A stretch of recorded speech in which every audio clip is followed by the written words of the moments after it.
અત્યારે આ દીદીનો દુપટ્ટો તેના ખંભા પર હોય છે, પણ પાછળના કેમેરાથી તો ખંભા પરથી નીચે આવી જાય છે. અત્યારે મહેશભાઈ આ બંદાને ડાબી બાજુ મારે છે, મતલબ કે આ બંદાને ડાબી બાજુએ. તો પણ તે તેના ઘરે એના પપ્પા પાસે જાય છે ત્યારે તો તેને જમણી બાજુએથી ખૂન નીકળેલું હોય છે. અત્યારે અહીંયા ઓટોની આગળ આ કાર પડી હોય છે, પણ જ્યારે મહેશભાઈ ત્યાં ઓટોની સાઈડમાં આવે છે ત્યારે તો ત્યાંથી કાર ગાયબ થઈ જાય છે. બસ ભાઈ, મારા લાઈફમાં ખાલી આ બંદા જેટલો સુકૂન જોઈએ છે. મતલબ કે બાજુમાંથી એક બંદો તલવાર લઈને ગુંડાની પાછળ તેને મારવા જાય છે, ને આ ભાઈ પોતાના ફોનમાં જ પડ્યો છે. એ ભાઈ બી લાઈક દુનિયા જાય તેલ લેવા, આપણે આપણી મસ્તીમાં. અત્યારે આ દીદીના હાથ એકદમ જોડે હોય છે, પણ આ સામેના કેમેરાથી તો હાથ અલગ અલગ હોય છે.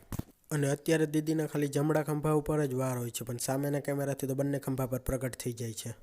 સિરિયસલી ભાઈ, આ બંદાની હાલત આવી હતી તેમાંથી આવી થઈ ગઈ. મતલબ કે પહેલા હાથ ભાંગેલો હતો, કપાર ફૂટેલો હતો, તો તેમાંથી રિકવર થવામાં તેને 1.5-2 મહિના તો લાગ્યા જ હશે. તો પણ મહેશભાઈ અને તેની ગર્લફ્રેન્ડ હજી સુધી લગ્ન નથી કર્યા. જો મારી ગર્લફ્રેન્ડ સાથે કોઈ આવું કરે તો હું તો તેને આગળના અઠવાડિયે જ તેની સાથે લગ્ન કરી લઉં, જેથી કોઈ તેને ફરીથી હેરાન ના કરે. તો બસ યાર, આજના વિડીયોમાં ખાલી આટલું જ. જો આજનો વિડીયો પસંદ આવ્યો હોય તો લાઈક કરી દો, તમારા મિત્રો સાથે વિડીયોને શેર કરી દો, અને વિડીયો કેવો લાગ્યો તે કમેન્ટ કરી દો. મળીએ આગળના કોઈ નવા વિડીયોમાં. ત્યાં સુધી બાય બાય.